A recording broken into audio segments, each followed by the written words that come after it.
and welcome to another Arsecast Extra, as always, with James from Gunnerblog. James, good morning to you. Good morning, Andrew. How you doing? I'm all right. I've calmed down a little bit, but I'm ready to go again. As it stands, I'm quite calm. But once we get going, anything could happen. That's only as it stands. As it stands. Things can change. They sure can. How are you? I'm good, yeah. I mean, there's a lot to get into today. There is. We shouldn't waste too much time on the small talk. No. So basically, Chris Kavanagh is a cunt. Is that that's where we're going with this? Okay, and now we can go back to the small talk. Okay. We'll get into it. It's been an eventful few days. It certainly has, yeah. I mean, it's quite funny that in the build-up to the Brighton game, the focus was so heavily on the transfer window. Yeah. That not that you forgot a game of football was taking place, but it was like sort of an afterthought because everyone was so wrapped up in transfer deadline day frenzy, as you will, obviously have experienced being at the coal face of everything that was going on. And then the sort of events of Saturday and the outpouring of, I think, quite righteous fury and indignation has made me feel like the transfer window was ages ago. It's really strange. I know. And it's almost, Andrew, as if football matches and football results are actually more important than transfers. Come on. That's the illusion that's been created by the events of this weekend. It's mad. Yeah, it was a strange weekend in that respect. I think it was 1:45 a.m. Yes, when Raheem Sterling was confirmed as an Arsenal player, which is quite a weird thing to even say out loud. Yeah. Surreal almost. And then, less than, 10 hours later, we were kicking off against Brighton. Yeah, it was very... Yeah, I mean, there have been points over the weekend where I've thought about our team and then gone, oh yeah, Raheem Sterling. Yeah. You know what I mean? It's just like, it still doesn't quite make sense to me. And no doubt we'll get into a bit of that. I think it's particularly weird because he's played for so many other big teams. Do you know what I mean? It's like he's played for Liverpool, he's played for City, he's played for Chelsea. Like, it's very rare that a player will have a time at four clubs from, the big six in England. That's true. I'm trying to think of someone else who's... There might be no precedent for that. I'm not sure. Nicolas Anelka? Did Nicolas Anelka he played for Liverpool, played for City, right. played for Chelsea and Arsenal. So there you go. That's something they've got in common. I'm trying to think. Gallas, Chelsea, Arsenal, Tottenham, I guess, are included in that six. But there can't be too many more. No. We'll talk about that signing, I think, a little bit later on, and how the transfer window played out, and maybe some thoughts overall on the transfer window. But like you say, there was a game of football, an actual game of football, 11 men versus 11 men for at least some of it. And Arsenal's perfect start to the season was halted by Brighton, by a 1-1 draw with Brighton. And the only change that I think we expected Mikel Arteta to make was the inclusion of Leandro Trossard, having come on against Villa and done so well. He got a start. I mean, this isn't even the biggest talking point, but the sort of performance from Trossard that makes you go, is he actually better as a sub? I know what you mean. Yeah, I know what you mean. We had a few questions to that effect. But right.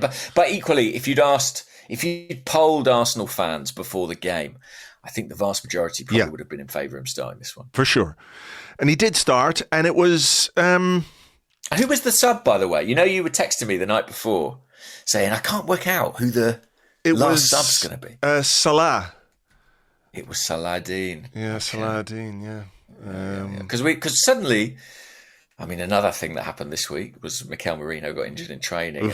And, we haven't quite got the numbers that we might have anticipated at this point. Yeah, plus Reece Nelson left, Eddie Nketiah left on deadline day. So there was... Jesus is out. Yeah, there was room in the squad for three academy players, none of whom actually got on, and you can understand why in the context of this particular game. But what did you make of the start of this game? I thought it was quite interesting to see the way Brighton were set up. They did kind of what Villa did last week, in that when we had the ball at the back, there were 4 players across the Brighton front line who were basically saying, well, you're not going to be able to play through the middle.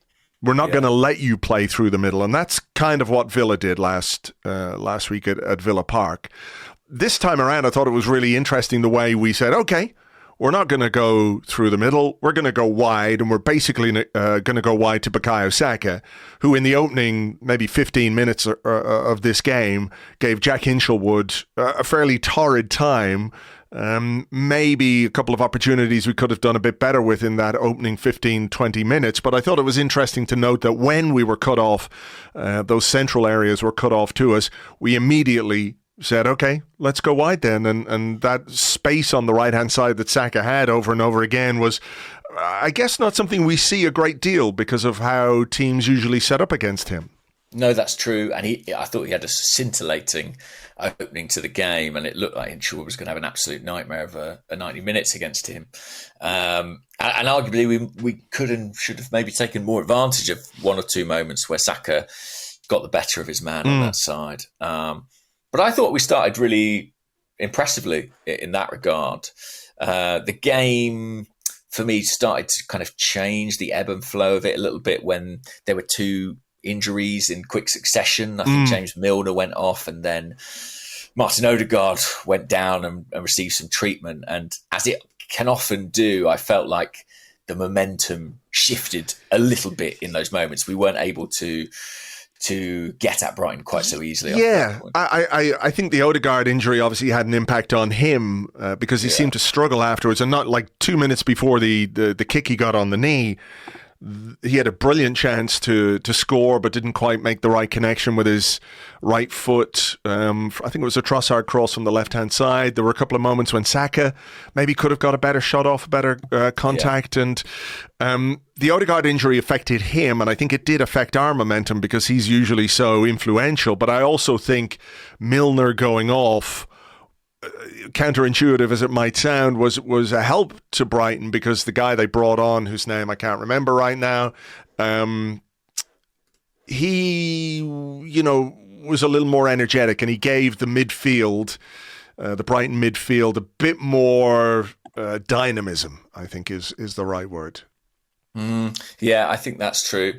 Sorry, Andrew. I just got really distracted by a text message about Leandro Trossard.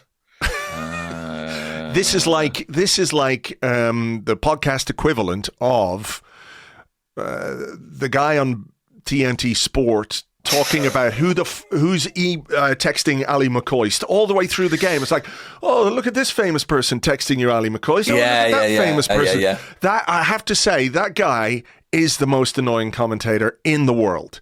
Nobody cares. Fletch. Nobody cares who's texting Ali McCoist. And you're like hanging on to the coattails of Ali McCoist's fame as he gets a fucking text from some random Scottish international from 25 years ago. Like, who cares? Shut up. Yeah.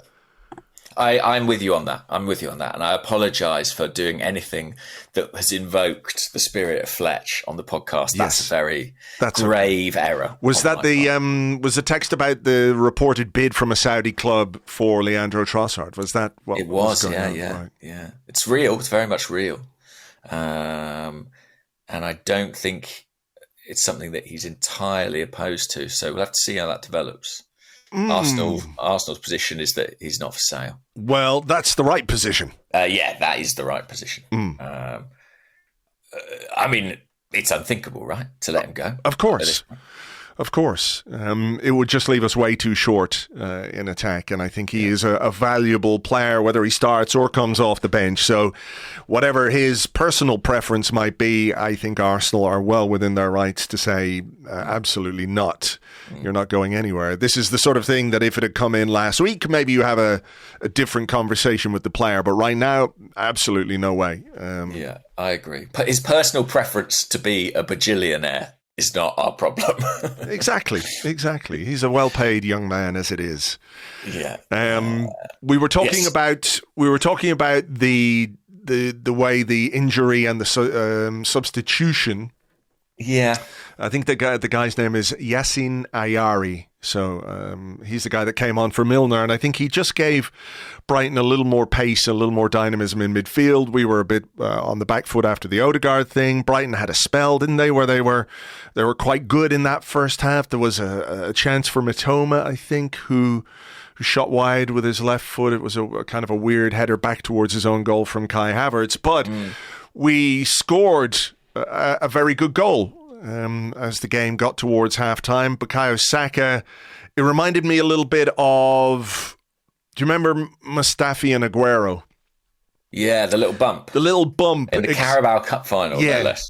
And Mustafi stood there going like, while Aguero just ran on and scored a fucking goal. It wasn't quite that bad from Lewis Dunk, but I think he admitted himself afterwards he made a mistake. Saka just a little bit too strong for him, a little pass into the path of Kai Havertz. I think this is a really interesting finish and goal from Kai Havertz, because when he's going through, I'm going, I know what this finish is. I know what I need him to do. I know what he needs to do to get this ball over the goalkeeper and into the net, right? But it's also the kind of situation we've seen Kai Havertz in a few times where the ball has just sort of gone the wrong side of the post, for example. And I was watching him talk about how he wants to get 20 goals a season or 20 goals this season for Arsenal. And I thought to myself, this is exactly the kind of situation where if he wants to get 20 goals, he has to improve his efficiency in front of goal in situations like this, where it's sort of a one-on-one and, you would back the attacking player to score. So I thought it was a very confident finish from Havertz, really well executed, and it gave me, I don't know, it was a great goal, but it gave me like just this little tingle about what Havertz might do this season, because, as I said, there are situations where previously, like if that ball had just bounced an inch wide, I would be like, well, yeah, I guess. Yeah. Do you know what I mean? You know what I'm trying to say? We've seen that several times. Yeah. I think there's one at St James's Park last season, I remember, where from a really similar position, he just couldn't quite find the target. But this is a really nice finish and the mark of someone who's playing with confidence. Even his chance in the second half, which no doubt we'll come to, I thought, he did quite a lot right on it, and it was a very, very good save. So, yeah, really, really pleased to see us score this type of goal. A goal that kind of came out of nothing. I mean, really, it is a Jurrien Timber. I don't think you can even call it a pass, right? It's just a clearance up the field. Yeah.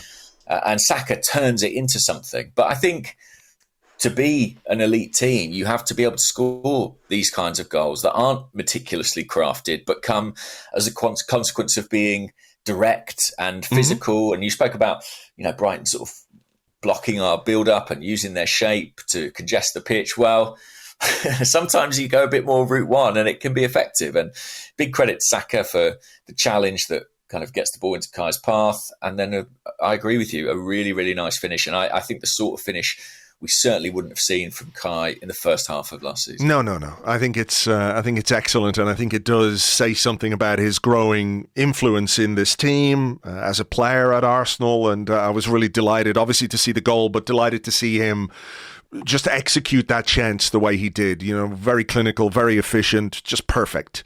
So that put us, 1-0 up, and maybe towards the end of the first half, I did note in the live blog, I thought the game was getting a little bit tetchy. Brighton were certainly making the most of any physical contact. There was the Rice yellow card, which it was mad, wasn't it? On TV, they were talking, Fletch, sorry to talk about Fletch again, was like, ooh, could this be a red card? And you're like, what are you watching?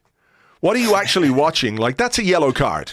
But there isn't a great deal of contact. Like, he's sort of on the stretch, lunging a little bit. There isn't a great deal of contact. No question in my mind that's a yellow card, but that's all. I don't really get what that whole conversation was about. But obviously it's a yellow card that had some significant consequences. Yes, after half time. I mean, that's really... we almost could have started talking about that, because I think that is sort of what the game hinges on, isn't it? I mean, it's not that we were blowing Brighton away or anything like it, but I think with 11 men on the field, we know how good this Arsenal team is at controlling games and seeing out wins, and has been, particularly in this calendar year, at that. And I think losing that man tipped the game on its axis, essentially, and gave Brighton the upper hand.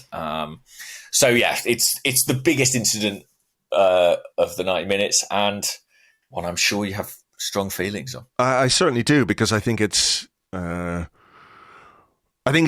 beyond ridiculous for all kinds of reasons. I think it's an absurd yellow card for the referee to give in that context, because, I mean, I don't even know quite where to start with all of this. You know, what did you think? Did you realise straight away what Rice had been booked for? No, nor me. No, I was aghast. I actually thought he'd booked the Brighton player at first. I was, because all I had seen was him boot Rice up in the air. Well, that's it. That's what I saw. I was like, when he gave the red card. What's my live blog thing? So here's the live blog. Veltman boots Rice. And then all in caps, red card Rice. What the fuck? He literally didn't do anything. Veltman kicked him. And that's what I thought had happened. And then, of course, the replay show, there is a nudge on the ball. The slightest touch on the ball from Declan Rice. But this is where I'm having none of this letter of the law business.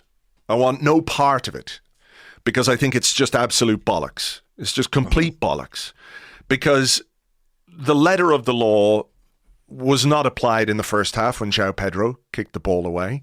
Yeah. And I'm all right with João Pedro not getting a yellow card for that. I don't necessarily want to see players get booked for that, because it's just like, who cares, really? It's not a big deal. Ref, you can add a bit of time on if you think some time has been wasted, right? Yeah. But if you don't give a yellow card for that, and then you give a yellow card for something as minor as what Rice did, then it means the law, or the letter of the law, is being applied differently to both teams, and that is fundamentally unfair and unjust. Right? Mm-hmm. But even if João Pedro had been booked in the first half, you can't send a player off for that. You should not send any football player off for what Declan Rice did. You just can't do that. The game doesn't need players to be sent off for that. You know, and I say this with all seriousness, not even a Tottenham player should be sent off for that. It's completely wrong. Not to mention, Veltman, he sort of kicks the ball at Rice. The ball is moving. Rice isn't delaying a restart because it's not a legal freak. You know, it's not a legal situation. Then you have the nonsensical scenario where VAR, because it's a second yellow card, cannot adjudicate on the situation, right? But if VAR were to look at that, they would say, well, it's a rolling ball. He's kicked the ball at Rice. Is the ball in play? Technically, it might well be technically in play, because Veltman has kicked it at Rice and it's come back off him, and Rice has just touched the ball. So the idea that VAR can't look at that and just say, no, hang on a second, you can't give a yellow card in that circumstance because the ball is moving, whatever. You know, it's another absurdity of this situation. But the bottom line is, you know, for Arsenal to be punished for such a minor infraction that, you know, happens in games time and time again. Players, you know, pick up the ball, they stand on the ball, they stand in front of the ball. It doesn't get punished 99 times out of 100. The punishment for Arsenal was that we played 45 minutes, more or less, with 10 men. Mm-hmm. You know, having been in a good position. I think if we stay 11 versus 11, we win this game 2-0, 3-0 maybe. Because, you know, we'll come to what Brighton did or didn't do, you know, when they did have that man advantage. Not to mention, Arsenal are now without Declan Rice for the North London derby. So the idea that level of punishment is meted out to both Declan Rice and Arsenal over something as trivial and inconsequential as that is just fundamentally wrong. Yeah, I agree with that. I think it's absurd degree of punishment, isn't it, to miss a game and a half for moving the ball a couple of inches, almost instinctively. You know, it's like I'm sure he does it almost without thinking.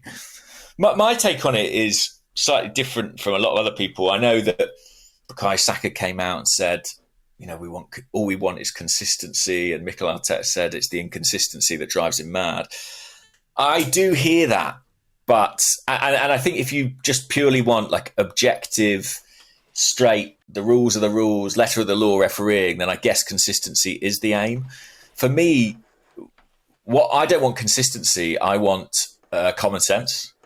And in that situation, common sense dictates you shouldn't be sending a player off there. Yeah.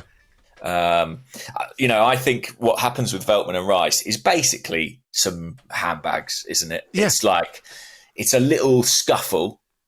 I mean, not even a scuffle, that's exaggeration, but a little kind of niggle between two players where, in my eyes, they're both equally culpable.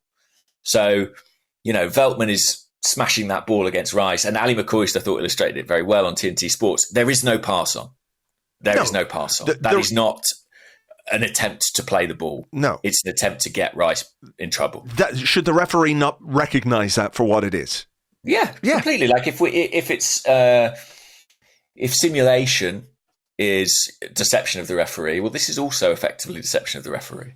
So I think what they do is as bad as each other, if that makes any sense. If he had booked both, I could understand that to an extent. But to book Rice and not do anything to Veltman, I just thought was completely insane. Well, I mean, it's kind of violent conduct from Veltman. That's what it ends up being, the way he kicks Rice with such force. The fact that he was got away without any sanction for that is remarkable.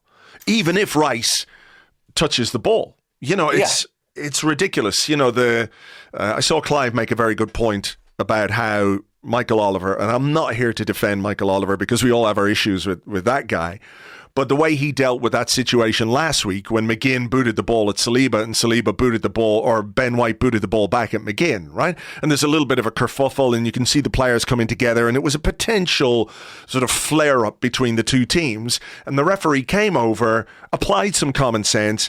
It was all extinguished very quickly, and the game went on, and there was no need to book either player, right? And that's exactly what I'm talking about when I say I want a common sense approach to refereeing.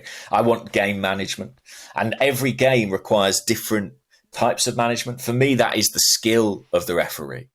And I think in this case, I guess what we've seen is, and we talk about it every pre-season and at the start of every season, what we've seen is an edict made manifest, right? We're seeing referees who've been told delaying a restart is an offence. We want to see it punished early on in the season. We're just seeing that put into practice, effectively. And we probably won't see it again after October, I would imagine. And another one of those where you're witnessing a red card given to an Arsenal player that you never see applied to any other team or any other player. There's a list of them and everybody knows what they are.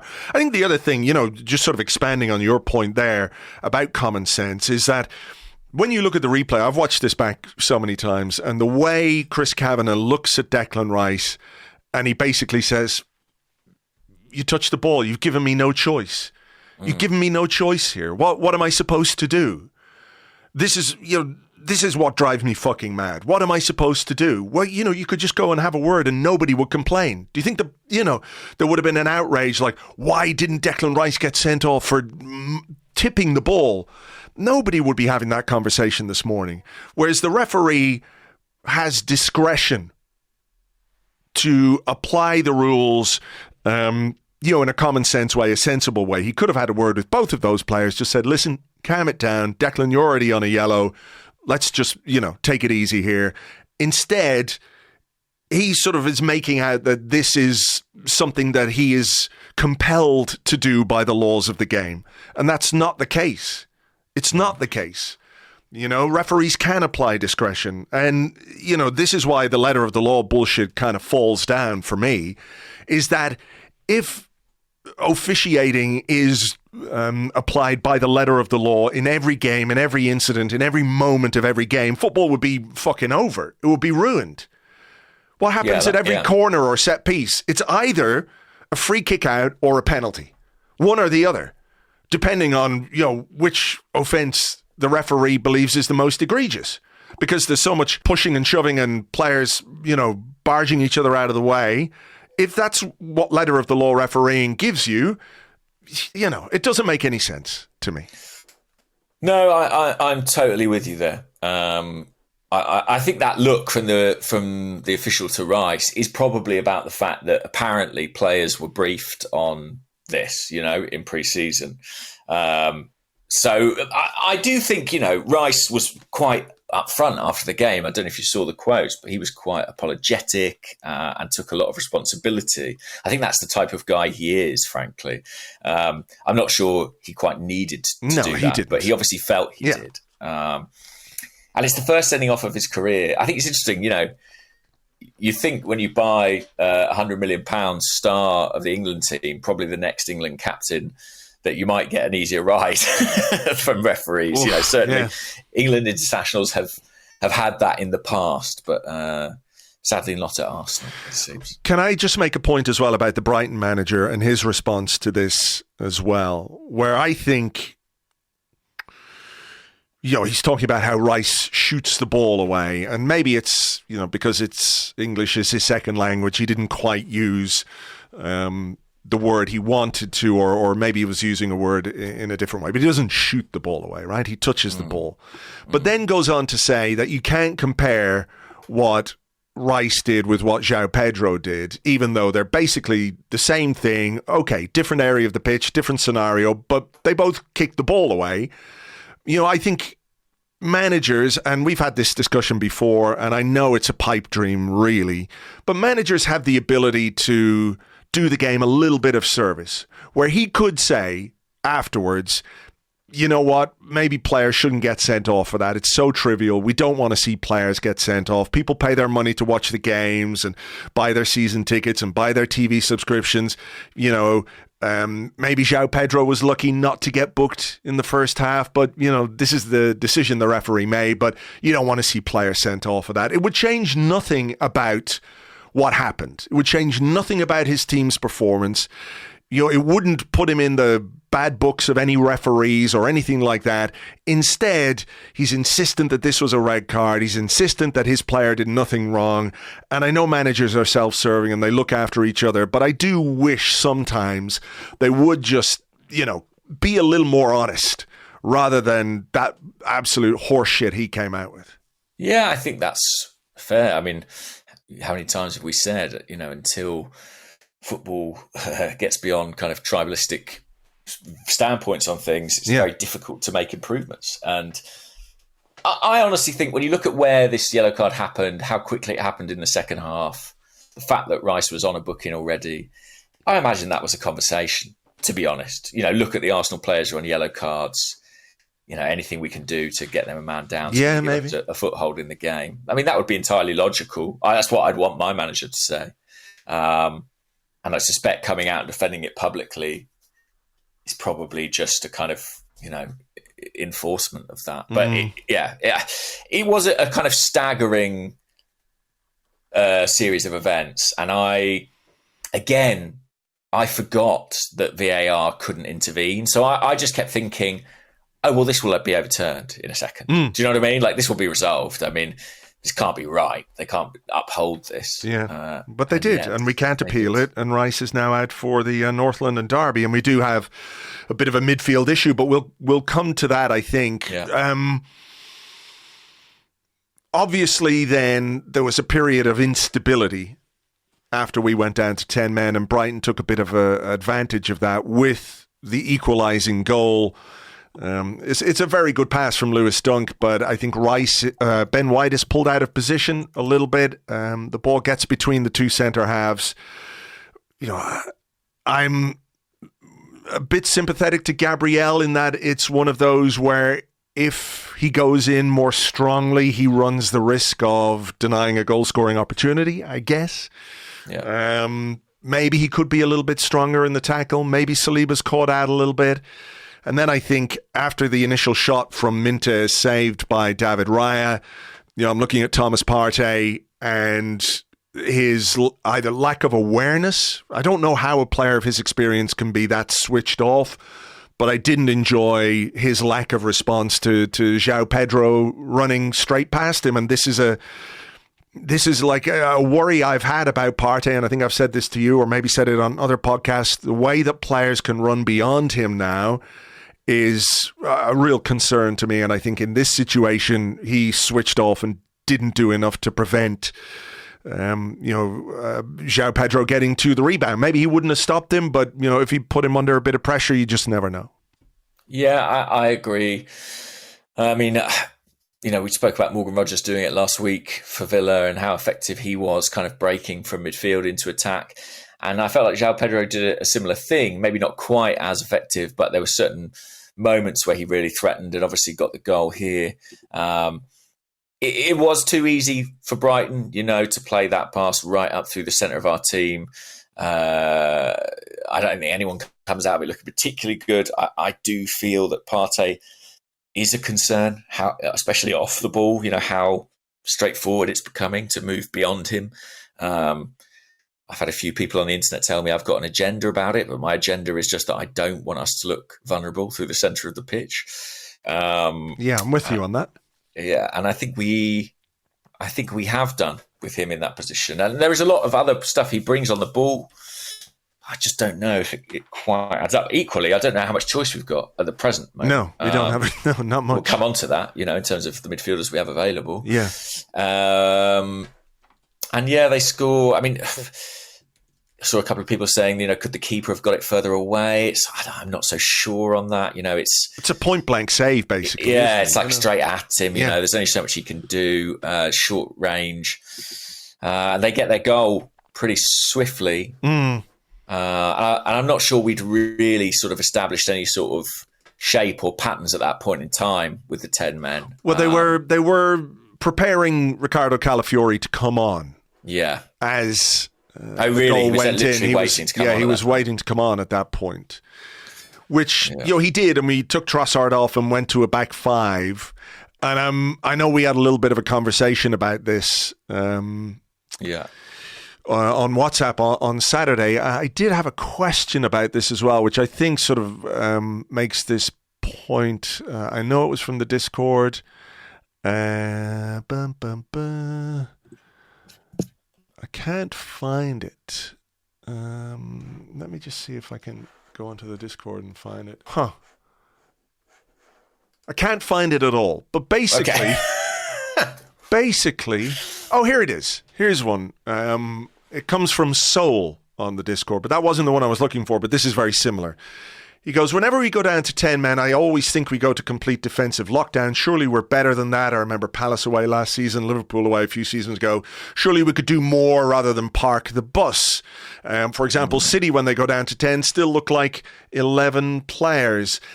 We had a little conversation about this, and you were concerned that we ceded too much to Brighton within midfield by going to a back five rather than, let's say, going to like a 4-4-1 or something like that. I mean, I should preface this by saying it very nearly worked. Do you know what I mean? Like, we almost nicked a goal in a counter-attack. So yeah, I wouldn't be too critical. But and also, I don't know how good this Brighton team are. Like, maybe they're excellent. Do you know what I mean? Like, maybe they're going to be top six or something like that. They've started the season with really good results. So it's hard for me to say. I was a little bit surprised at the fact that once they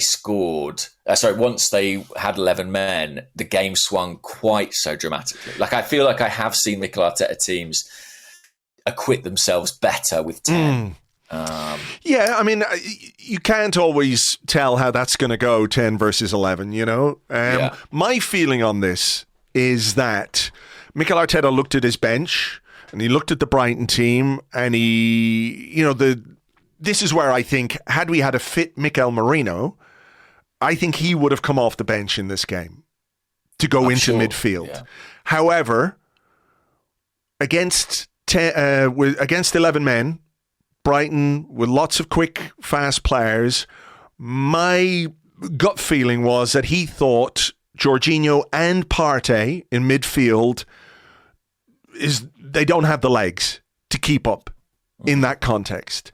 Therefore, let's lean into what we're really good at, which is defending, which is winning headers, making clearances. We've got Saliba, we've got Gabriel, we had Timber on the pitch, we put Calafiori on the pitch, we had Ben White on the pitch, who I thought was really good once we went down to 10 men. I thought actually the two centre halves, after the goal, Brighton didn't really create anything. There was one chance where a shot deflected and it came to a dude, I can't remember who it was. He took a shot. It went wrong side. Yeah. Raya was sort of going the other way, but made a good save. But that was about all that Brighton created. So despite their dominance and despite their territorial and dominance of possession, they didn't do a great deal because defensively we were set up so well with really, really good defenders. So I think it was a case that we said to Brighton, or Mikel Arteta decided, right, try and break us down. I think Raya, by the way, deserves a lot of credit for the way he eased pressure with his handling from set pieces and corners, because Brighton had a few free kicks, quite a few corners, and Raya was there for a few of those to either catch them or punch them away. I think that helped ease the pressure. So I think that was what went through Arteta's mind, was like, do I maybe try and play the game a little more in midfield, or do I lean into what, we have such strength and quality and depth defensively that we can hold them at bay, and also we have the ability further forward to make a couple of chances. Maybe we can nick the goal and then, hold off. And I think when you look at it, when you look at what Brighton did and didn't do, and when you look at the opportunities maybe that we had to score a goal to potentially win the game, I think he made the right decision. Yeah, perhaps so. I think you might have hit the nail on the head when you said if we had Mikel Merino available. And it's not just Mikel Merino. If we'd had a centre-forward option on the bench as well that we could have brought on to give us more structure and someone to hold it and stretch Brighton at times, maybe we could have played a different type of game. But I think you're probably right with the personnel we had available. This was the pragmatic thing to do. I just would like to think that if, I don't know, maybe against a slightly lesser opponent or maybe on a day with more players available, I think we could be more proactive, even with 10 men. I don't disagree with that. I was just trying to think about why we went that way in this particular game.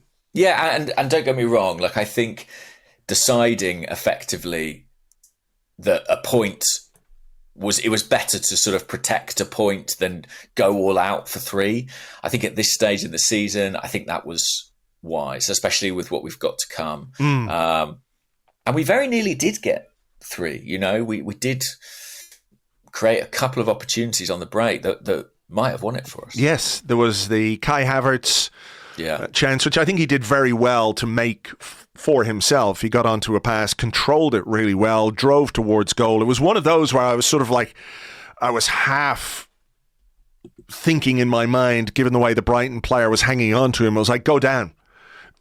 Go down, give the referee a decision to make, if you like. We've heard that phrase a bit over the course of the weekend as well. But, he stood up. I think this is more of a good save than a bad miss from Havertz. I think it's a really good save. So do I. I think if Raya does that, if our goalkeeper does that, we're talking about it being a really good piece of goalkeeping. Speaking of going down, again, in that move, as the ball came to Saka inside the box, I'm going, that guy's committed to a challenge. Just take the physical contact, go down, you're in the box.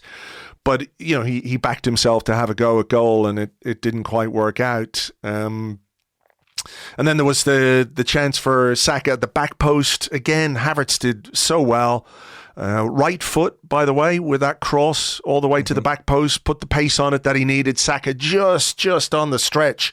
Couldn't quite get there. But I think another day, that's when he tucks into the bottom corner. And, we're talking about Arsenal showing all kinds of character, all kinds of ability and quality to win a game, even when they're down to 10 men, So it's a very fine margin, isn't it? Fine. We talk about fine margins all the time. people will be rightly frustrated, I think, at the fact that we dropped 2 points, in no small part because of the officiating that we've talked about.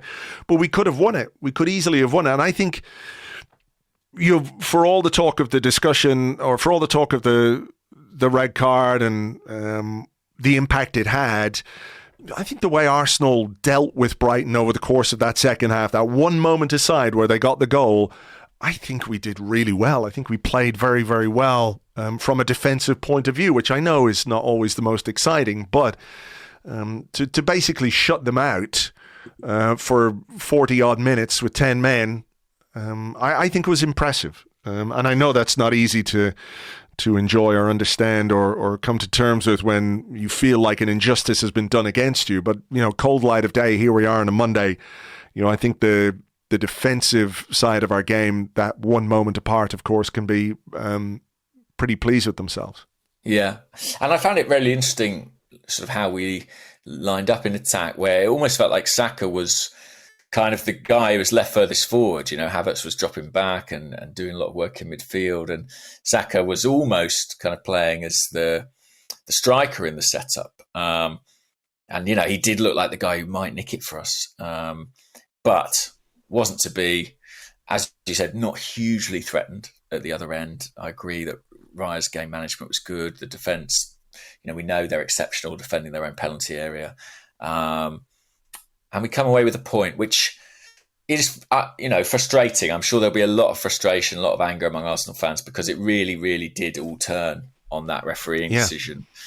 But what can you do? There's literally nothing that can be done now in terms of recourse or being able to have that red card annulled. I think we have to hope, a bit like some of the incidents last season, that Mikel Arteta, I think, will be weaving his magic and his motivational mind games to sort of turn this into something that rallies the players and gets them all in the right headspace for the next game, because it's a big one. It is a big one, and it's there's a big batch of difficult away games coming up for Arsenal. So if there is a silver lining, I'm with you. I think it is about using that sense of injustice to foster the us against them mentality that we've seen Mikel Arteta use in the past. And if the players want to get fired up and use whatever they want for extra motivation, I'm all for it.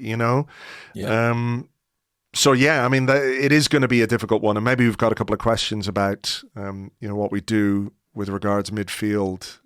So we might come to them. Yes, we do, because that's certainly an interesting one. Yeah, let's take a little break, will we? Because there's plenty to discuss in part two. Not least is sort of the end of the transfer window, and we can chat a little bit about that, I think, to kick off part two. So. Okay, let's have a little palate cleanser. Yes. And come back after that. All right, we'll be back with your questions and more in part two right after this.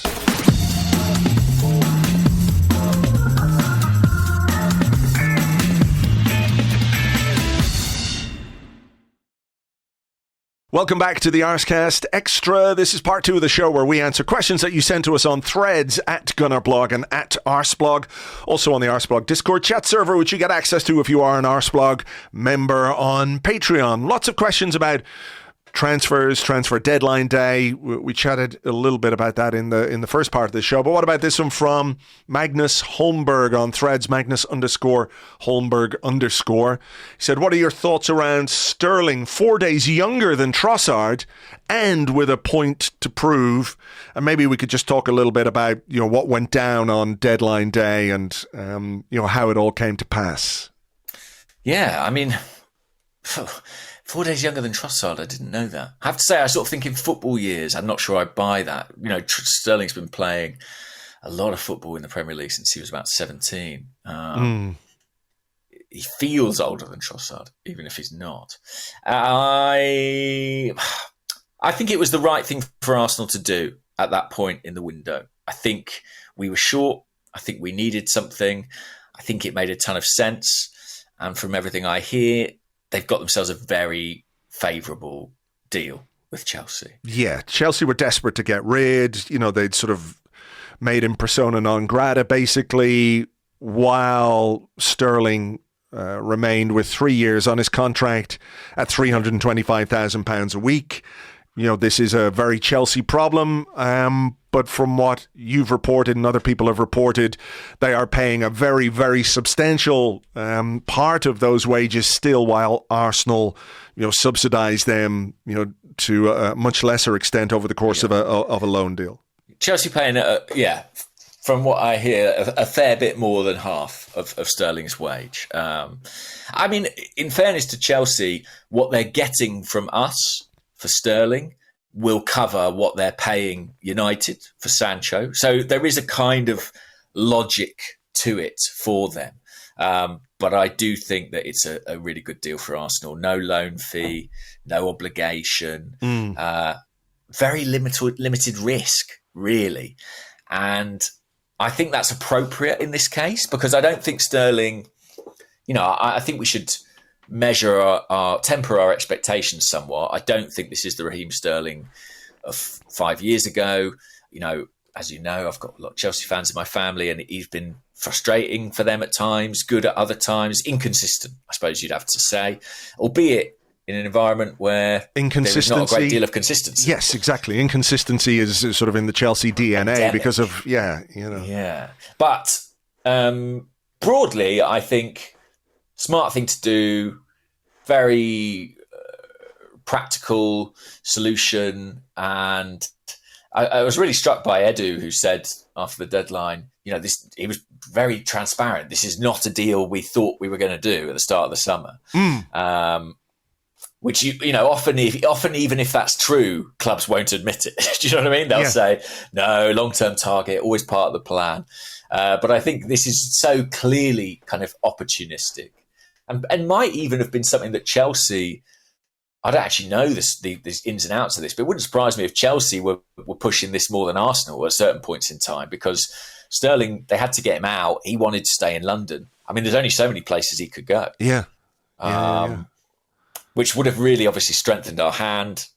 And I'm really fascinated to see how he gets on. And, we know he's got this good relationship with Arteta. We know they've worked together before, and Sterling credits Mikel with a big part of how he sort of became this incredibly important match winner for Manchester City. He's won a lot. He's won every major domestic honour. He's won 4 Premier League titles. I think in that regard alone, he'll be a really useful person to have around this season. What do you think? Again, it's one of those where if you'd asked me at the start of the window, is this a deal that Arsenal should do? I would have said no, of course, because I think we probably had different targets and maybe, with all due respect to Raheem Sterling, I don't want to say higher targets, but maybe more long-term targets, right? Yeah, but sure. In the context of where we were, where I think we would have been absolutely mad to let Eddie Nketiah go and not bring in somebody else into that forward line. I just could not understand that kind of thinking. And Reece Nelson go as well. And Reece Nelson going as well, yeah. So it was really important, I think, that we got somebody in. And given it was so late, you can, on the one hand, say, well, is that poor planning? Is it poor strategy?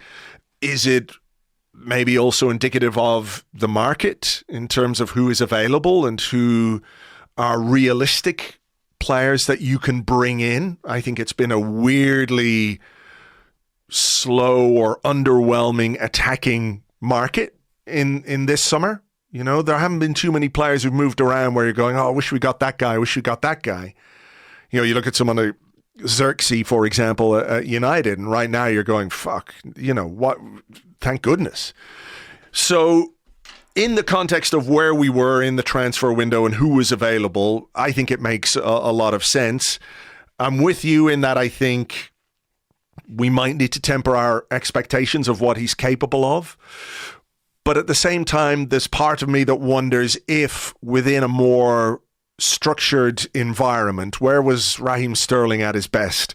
Was Man City. And I know it is Man City and it's, when he was at his best in his peak years and everything else. But I think there is probably something to be said for operating within a highly structured, organized, tactical environment that gets the best out of players. And certainly we could get we could squeeze a bit out of Raheem Sterling over the course of this season. I think the experience is interesting as well. There's versatility there.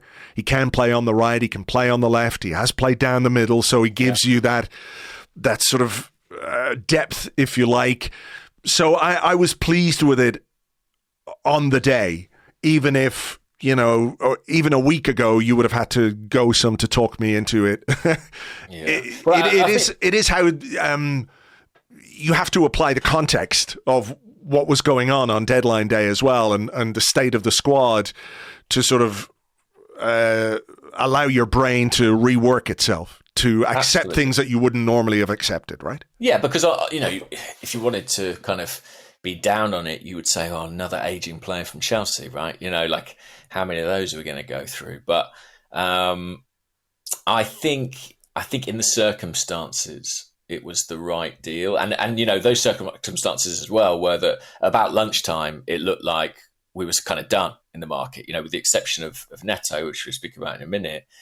You know, it looked like that was kind of it. And then a couple of hours later, this comes to life, and Arsenal are able to do a deal and get a deal over the line. They're lucky. They've got Richard Garlick, who he used to be the man at the Premier League watching the deal sheets come in. So if anyone knows how to get around all that late paperwork, it's him.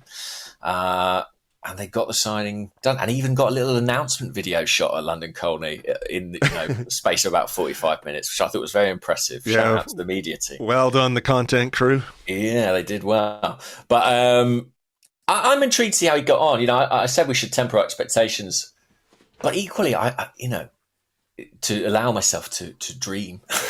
Well, why not? I couldn't entirely rule out him becoming quite an important player for Mikel Arteta. And, you know, for all the debate about the left-hand side, is it Martinelli? Is it Trossard? You know, I couldn't tell you now, hand on heart, that it won't be Sterling. Like, that he couldn't assume that role in the team. I think he could. Do you think he provides sufficient backup for Bukayo Saka on the right-hand side? Because that is something that people have been quite concerned with or exercised about, and for obvious reasons. So I think he's another option there, isn't he? He is, yeah. You know, and there might be games, Champions League games, for example, where, you know, if you've got a big Premier League game at the weekend, you want Bukayo Saka nice and fresh for that a Raheem Sterling start on the right is not beyond the realms of possibility. No, I mean, he's a big player who's played at the very highest level, so you wouldn't have any hesitations over putting him in that team. I mean, I suppose being very reductive about it, do I think he's more useful to us than Reece or Eddie? And I think at this point in time, I do think that.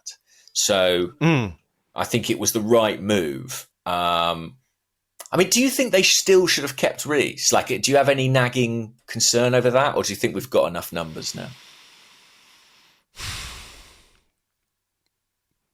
I mean, I think Reece Nelson needed to leave. And I've been saying that for weeks and weeks.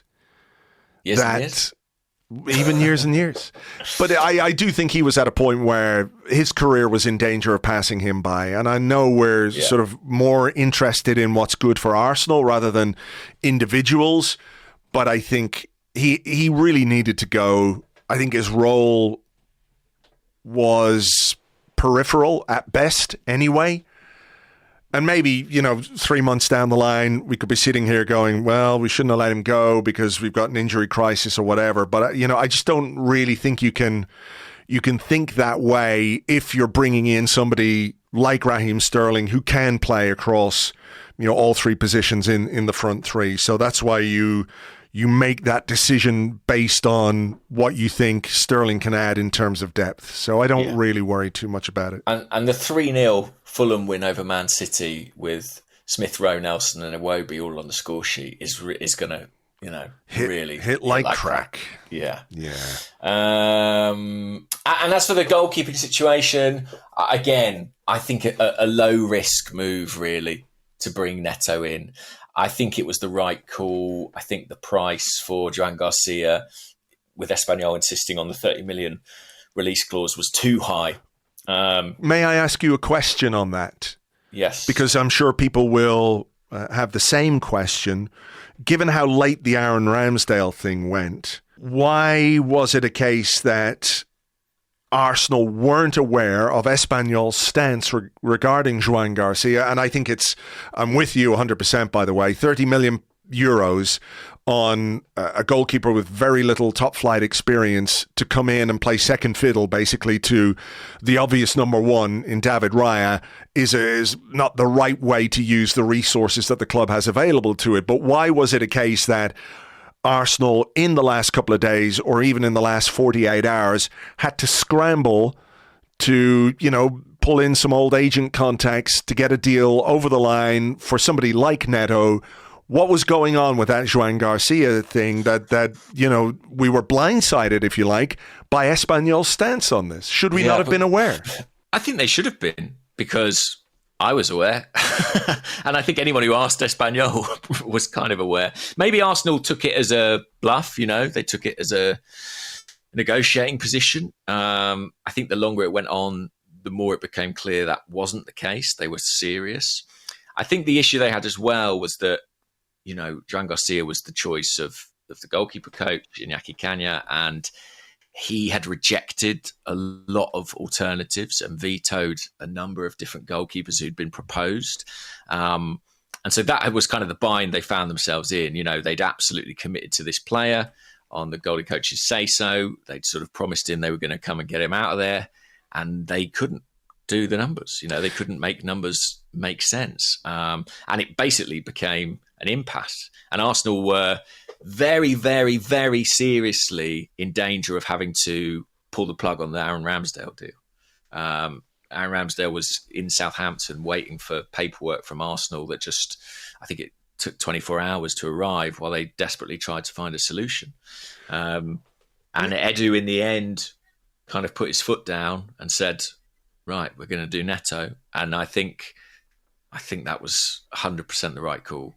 Is that not maybe something that should have happened a bit earlier? Is the goalkeeping coach the perhaps? club are not blameless in this, and it was allowed to go on way too long. Yeah, and I do think that when you look at, it's not unusual for the goalie coach to have a really positive, a really involved role in recruitment. That makes some sense. Yeah, because I think data is not as trusted around goalies, and I think analysts and scouts in the goalkeeper area is still developing.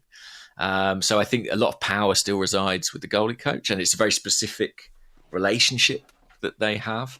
But I hope that this marks a bit of a watershed in some respects and kind of a wresting of power back to the club, because, we got into a real mess with keepers in this window. And, when you look at the amount of goalies we've signed, the amount of money we've almost spent on goalkeepers over the last few years, the amount of ones that we've bought and then got rid of quite soon afterwards because they weren't up to scratch, I think the club should be re-examining how they approach recruitment in that position. I completely agree.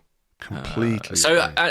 And they will have to look at it, because Neto is a 12-month loan, right? So the chances are we'll be talking about goalkeepers again next summer. Yes. I think I said this over the weekend, maybe on one of the Patreon pods, but if you look at Kai Havertz as a midfield signing, I know he's playing up front and I know he's doing a great job at centre forward, but he was signed as a midfielder, with the knowledge that he could play a role up front. But in terms of signing out and out forwards, we've spent nearly as much on goalkeepers as we have on forwards under Mikel Arteta. And that just, tells you there is and has been quite a lot of turnover in the goalkeeping department, where you would, I think it's inevitable with number two goalkeepers, that some of them are quite happy to play that role and sit there. Some of them don't want to be that guy and will spend a little bit of time at one club and then, hope they can use the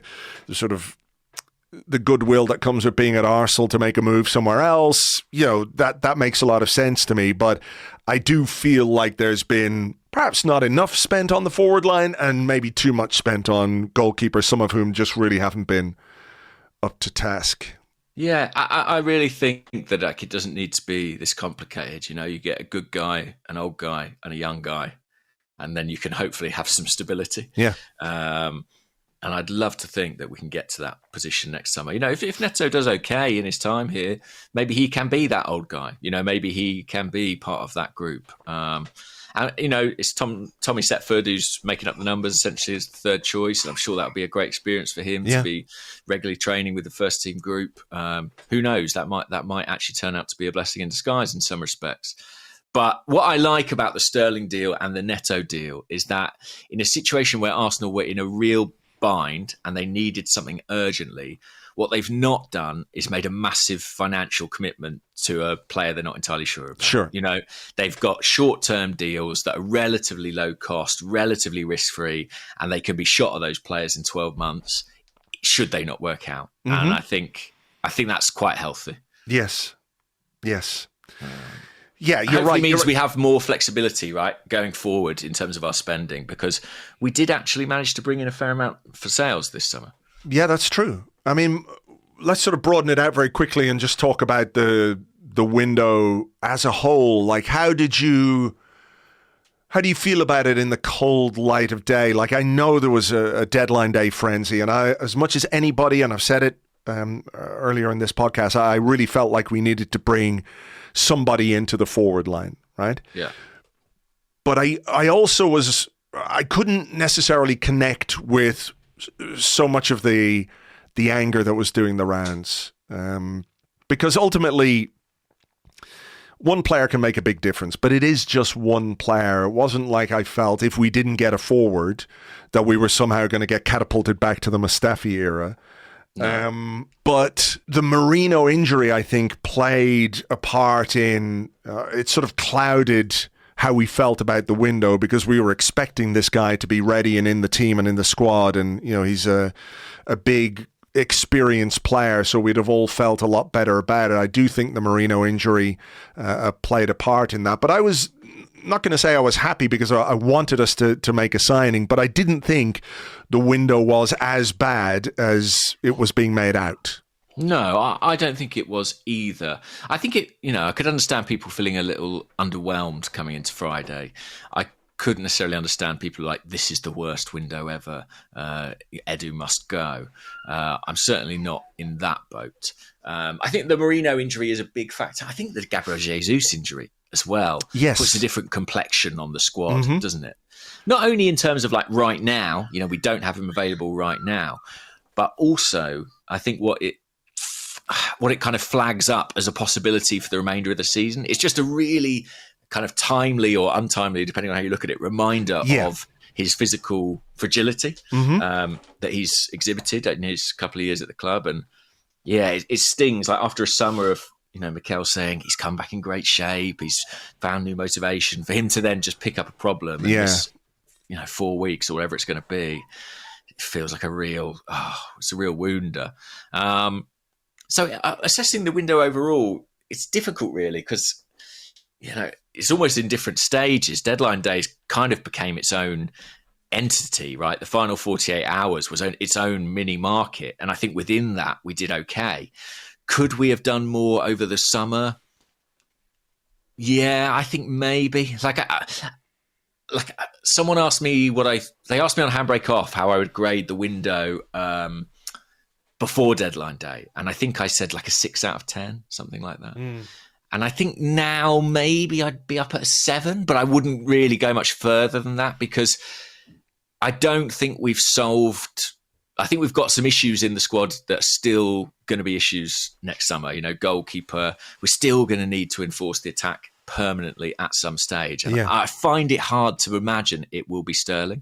I think he'd have to come in and be really exceptional for us to get close to matching what he's getting paid at Chelsea. Yeah, I mean, I think if you bring in, a Nico Williams, right, then it gives the window a completely different complexion.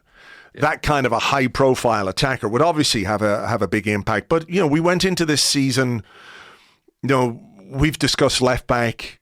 Do we need a solution at left-back? We brought in somebody who can play there, albeit somebody who's being eased into the squad at this moment in time. So I was happy with the Calafiori signing. I think we needed a midfielder.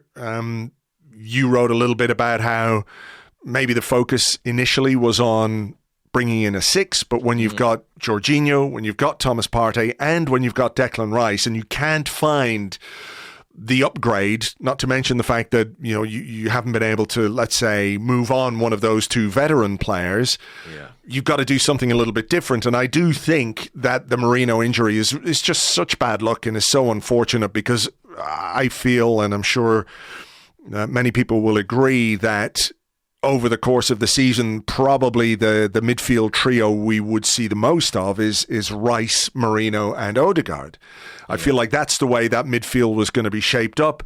Unfortunately, we're not going to see that for maybe 6 weeks, maybe a little bit longer, depending on how long it takes him. 6 weeks best case, I think. 6 weeks best case. Probably more like 2 months, I would say. So, that is a real kick in the teeth.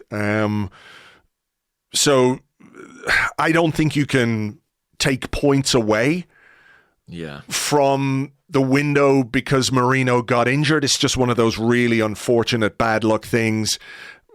Who amongst us wouldn't, break a bit of ourselves if Gabriel fell on top of you? Absolutely. He's not Iron Man. So that's just bad luck, and you can't legislate for bad luck. Could we have done something a little bit different in the attacking end of the pitch?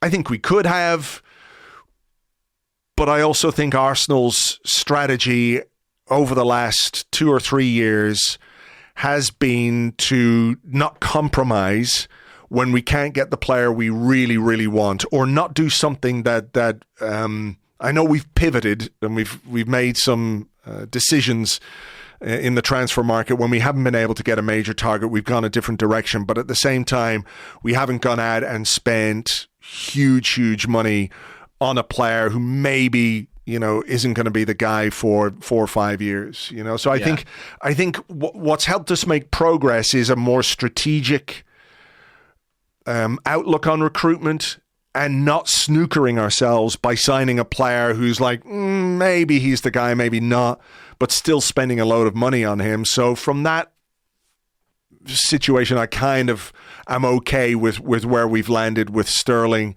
And this time next year, I think there is going to be a much bigger onus on perhaps pushing the boat out for that attacking signing. And I think bolstering the midfield when Jorginho and Partey leave next summer, because both of them will be out of contract, and I don't think there's any good reason to extend either of those players. No, I agree. I think that's fair. I think it's a window that leaves us with quite an obvious to-do list going forward, in terms of the attack, in terms of goalkeeper and central midfield. When you buy Merino at 28, that means probably within the next window or 2, you're going to need to supplement that with a younger midfield player. I suspect that will be next summer when Jorginho and Partey will be out of contract. So yeah, we'll see how we go. But I think we've got enough. Like people say, have we done enough? Have we got enough to win the league? We have, but like any title winner, we'll have to have some luck as well. Look at last season, the way in which we were able to keep key players fit and available. We'll need to replicate some of that this season, I think, if we're going to sustain the challenge. What about this, if you don't mind me asking you a question from the Discord from Rubes, who says, morning, gents. Gunnerblog had a brilliant article on the behind the scenes of the transfer window. One thing I noticed not covered was transfers, or lack thereof, of youth prospects. Wondering if James has any more information as to why the same wasn't accomplished after some hype at the beginning of the window that the club was going to do this. Obviously, a couple of goalkeepers have come in, but there were stories doing the rounds. I don't know how true they were, but that Per Mertesacker was being given a I guess what you would say relatively substantial budget to bring some young players in, maybe to bridge a couple of the gaps at academy level. Have you any insight into sort of why that happened or didn't happen, or have we looked maybe at situations with players like Rule Walters, Chido Obi Martin, who were in the academy but not necessarily academy graduates, who were perhaps a bit more prepared to leave than young players who've been at the club since they were 8-9 years of age? Yeah, it's a good point. I mean, Tommy Setford would be one of those signings, right? And I think Arsenal paid the best part of £1 million to get him out of Ajax. Yeah. And there were others, like a guy came down from Scotland. I think a lot of the recruitment drive is going to actually be in younger age groups, like kind of 14, 15, 16, which, is not going to make a lot of noise generally when Arsenal, go and get someone of that age. I don't know. In absolute honesty, my focus has been so on the first team transfer window and activity that I'm not that across the academy situation. But I'll endeavour to find out, because it's a good point, and it is something that Arsenal were kind of pretty clear on. That they were going to be more aggressive in terms of how they brought young players in. What I would say is maybe it's kind of more of an ongoing thing than something that has to be done by August 30th. Maybe it's something that's more of a year-round concern, and they'll be continuing to work on kind of recruiting young players throughout the calendar. But we'll have to wait and see. I mean, it's tricky, isn't it? Because there's such a focus on the first team, and in those final few days of the window, Edu is basically in that office at London Colney full time. He's essentially living there. Just to try and get these deals over the line. Maybe that does detract a little from the plans for the academy. Yeah. Because his role sits across both now as sporting director. Obviously, there is Per Mertesacker as well. But yeah, we'll have to see if Arsenal are as good as their word in that respect moving forward. Okay. Let's have a look at these questions. So what about this? I like this, trying to find a silver lining. Bacon here says, "Morning, gents. I've seen a lot of people saying how tired Rice has looked in the first 3 games. Do you think this suspension could be a small blessing?" I mean, that is, if you're looking for a silver lining, if your glass is half full, I suppose you could say Declan Rice having a week off, which essentially will be 10 days off, thereabouts. Without playing, because he's going to go away with England. I'm sure he's going to play every minute of the 2 games that England have. But he'll come back and then won't play against Spurs. And then is our first Champions League game the following week? I'm not sure. I'm not sure. Hang on, let me have a look at the fixtures. Yes, it's Spurs. Then it's the League Cup. Then it's Atalanta. What's going on with the fixtures? Yeah, is that right? I don't know. I'm looking at matches. Oh, TBD is the League Cup. Yeah, they're going to have to reschedule that one. I don't know because I think it was penciled in for that week. Right, but now we're playing Atalanta. So yeah, basically Rice is going to come back. He'll have 3 or 4 days of training with Arsenal. He won't play in the North London derby. He will then be able to play, obviously, against Atalanta, and then the following Sunday we're at the Etihad. So it's Spurs away, Atalanta away, and Man City away. I mean, that's pretty tricky stuff, isn't it? Yeah. So I don't think it will make that much difference, though, because he'll be playing, as you say, probably 180 minutes or so for England during the international break. So you could look at it as a little bit of a silver lining. Maybe he comes back fresh and tears it up at the Etihad or tears it up in the Champions League, and I hope that is the case. I do think it presents us with a fairly big problem going into the North London derby, though, because you want Declan Rice in your team for a big game like that. High stakes game, high pressure game. You just want Declan Rice in your team. So it's a massive blow, I think, to be without him, which far outweighs any potential benefit of him getting a couple of days of rest, even though, he's going to be training and running around. And, I take the point generally that he does and has looked a little bit tired. We have a couple of questions in that vein, but I did want to ask you this one. I don't want to get too much into the weeds of how we set up for a game that's not taking place for another couple of weeks. But we had questions about, what he might do in midfield. Jorginho is one of those. Raya Deep Mountain Kai, very good, on the Discord says, "Do you know what's going on with Jorginho? It seems very odd. He hasn't got off the bench yet. And he has been pretty much sidelined by the return of Thomas Partey. At the end of last season, the 5-6 games Partey came in for, Jorginho barely played, hasn't got off the bench at all. Is he someone Mikel Arteta is going to have to consider for the game at the Toilet Bowl? Or is it a case that might be a game as well that's a little bit too dynamic for him in midfield? You know, without someone like Declan Rice around to do the hard yards for him.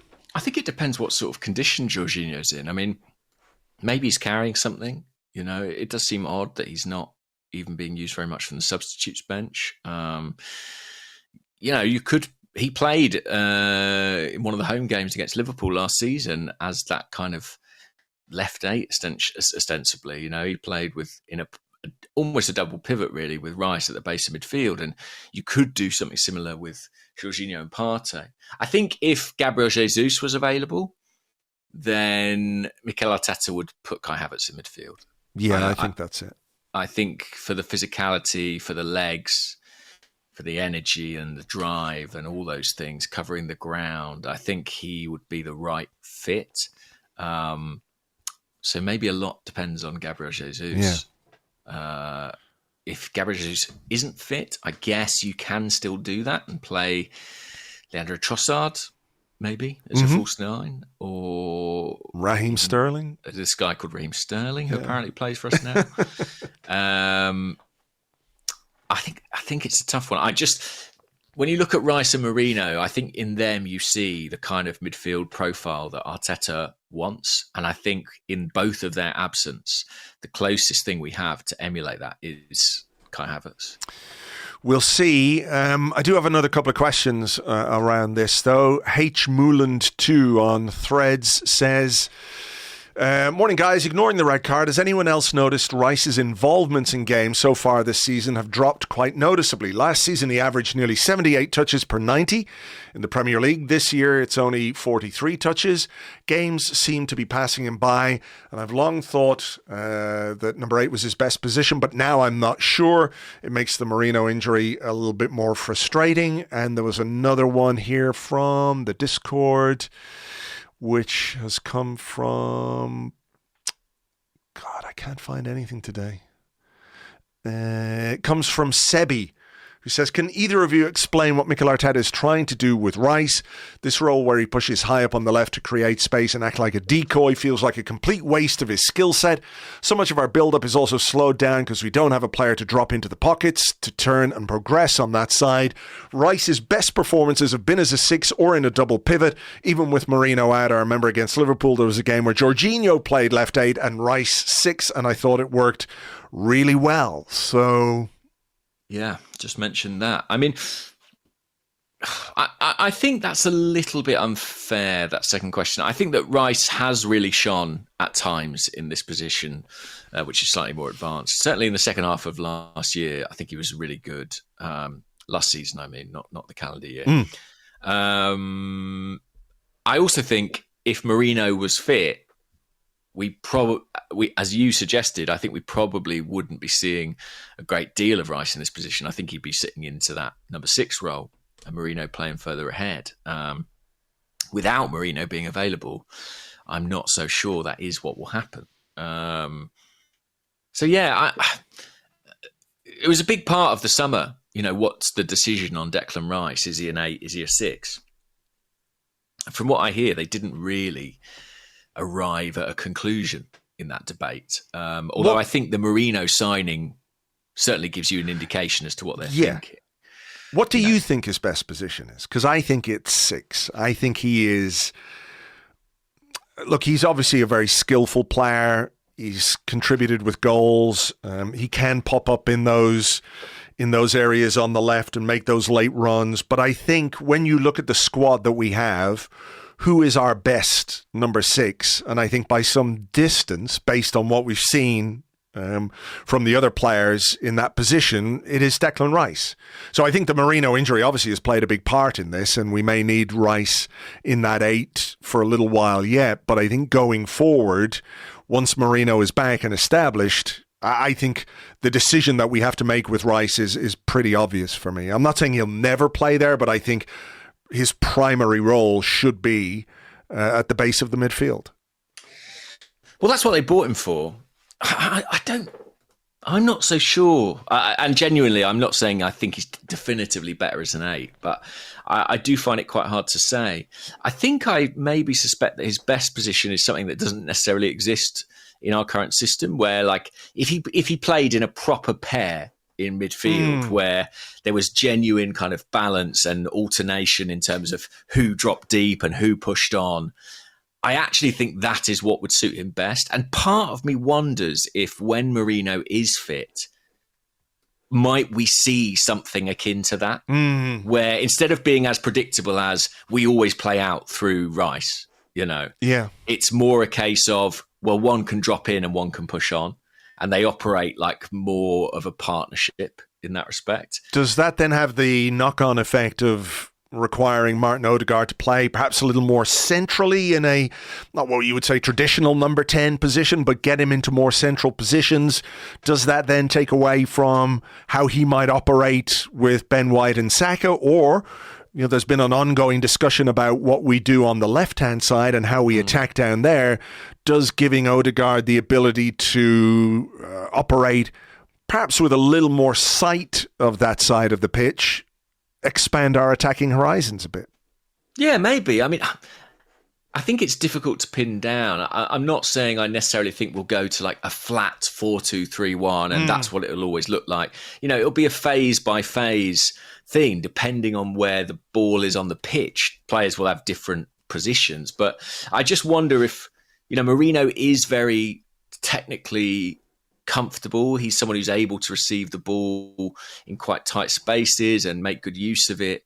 I just wonder if there might be some advantage to Rice's flexibility. If maybe they're looking, part of the reason they haven't pinned it down is because they're looking to exploit kind of every facet of his game. But at the moment, I think it all hinged on the summer signing. I really do. Like if Arsenal had gone out and bought, I don't know, Bruno Guimaraes or whatever, someone who was very clearly a number 6, then we would all know that that's where he would play and Rice would play as the 8. I think with the midfielders we've currently got, Rice is probably the best number 6. But annoyingly, we kind of won't get to see the plan in action for quite a while now. Yeah. It's a real blow. I mean, especially after last season, I know it's not as bad as the Timber situation, but part of the point of buying Merino is that he's kind of oven ready, right? Yeah. Except he's not. We've dropped it on the floor. Yeah. Just as we're about to put it in the oven. Yeah. Shall I do a question? Yes, please. Yeah, we've done Rice. Somebody said we should review our transfer predictions, but I mean, we're wrong. We're wrong. If someone can dig them out, we'll do them in the international break. That seems like a good use of the international break. For sure. Okay. But we are wrong. We know we're wrong. We expected to be wrong. It's just a question of how wrong we were. What about this? JMark91 on Discord says, "Morning, gents. Do you think David Raya could go on to prove that he is the best goalkeeper in the league this season, ahead of Alisson and Ederson? The other two have been unreal, but Raya was in the team of the season last year and has had 3 outstanding games so far this season." I mean, good question. I don't know, but he's been very, very important in the opening part of this season. When you look at the results that we've had, the big save, incredible save at Aston Villa, a really good save against Wolves on the opening day to keep the score 1-0. It was 1-0 at the time, wasn't it? We were ahead. I think he had a really good moment in stoppage time of this game as well, when I think it was Baleba, stormed into the penalty box. Yeah. He was really sharp off his line and clean in the claim.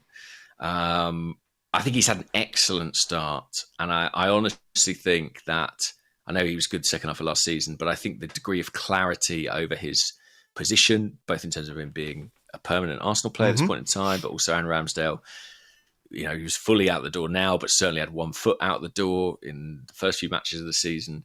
I think that will have helped him. I think he looks confident, composed, like he feels like he belongs.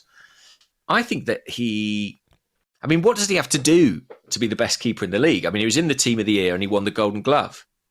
How much more does he have to do?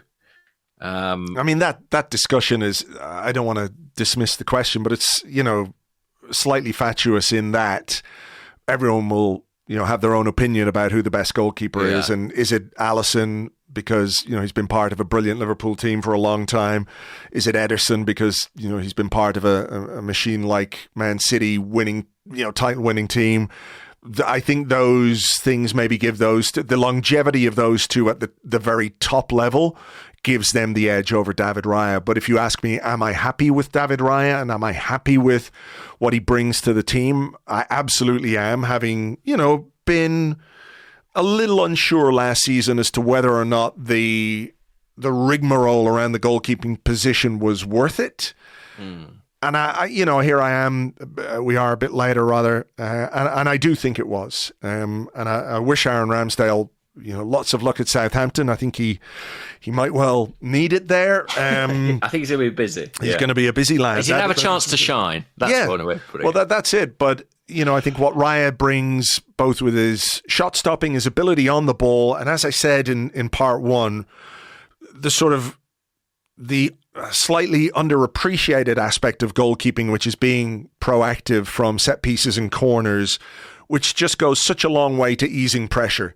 When you have a goalkeeper who's standing on his line like a startled rabbit, we've been there, we've done that, we've worn that fucking t-shirt more than once, and we know how terrifying it can be when the opposition have a corner or a set piece or a long throw. You're going, oh, fuck. Like, we need one of our defenders to deal with this because we know our goalkeeper won't or can't.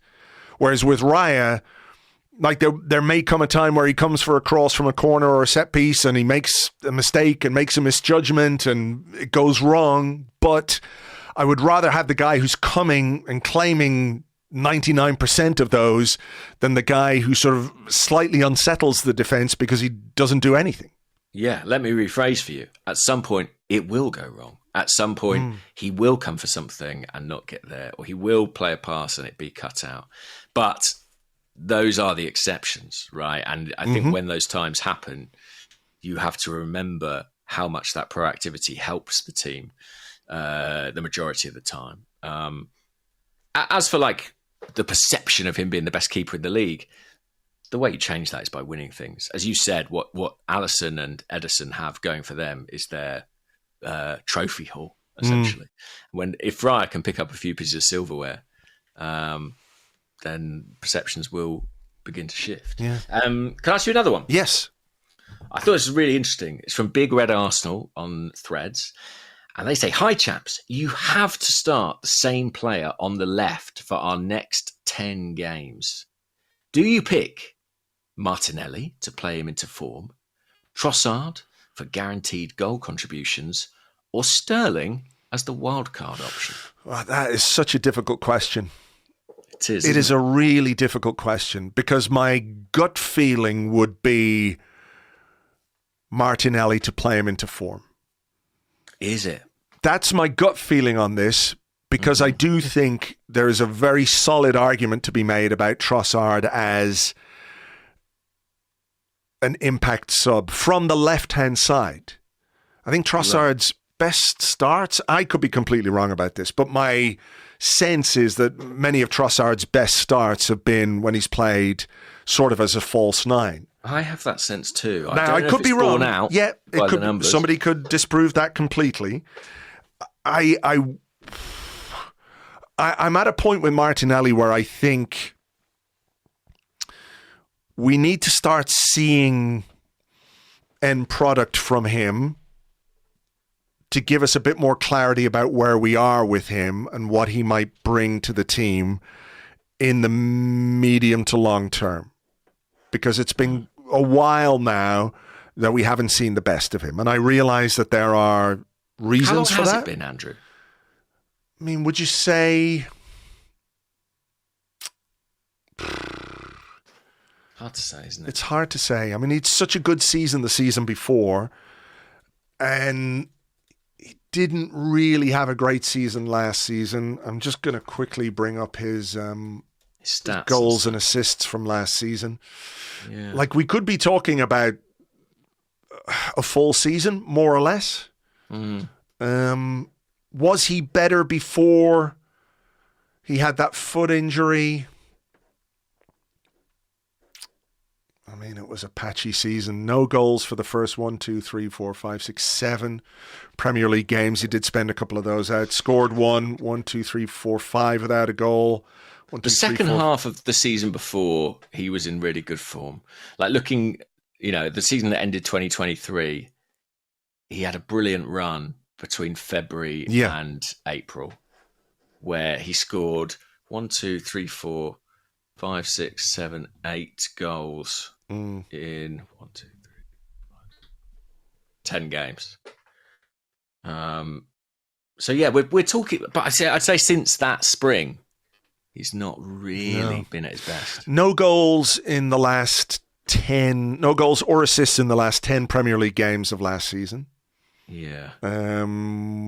Did he play in the Champions League? No goals against or assists in the games against Bayern Munich. And does he have anything this season so far? Believe not. Right. So you could make the argument, well, that's not the kind of form that gets you 10 games in a row, which I take completely. But I just wonder if you have the ability. Off corners as well, Andrew. That will have hurt his assist. Well, that's true as well. But, if you start Martinelli for 10 games and you don't get anything from him, at least right, we've got a bit of an issue here. But you've also got Leandro Trossard as an impact sub. You've also got Raheem Sterling as somebody who probably needs to be eased into action a little bit because he hasn't played a great deal of late. I don't know how much he played for Chelsea in pre-season, probably not very much, and has missed the first 3 games of this season. Arteta talked after the game against Brighton, didn't he, about how they're going to have to pay a little bit of attention to get him up to speed as quickly as possible. So with all that in mind, that would be my choice, that if you can get Martinelli firing again, brilliant. If you don't, you've at least got Sterling and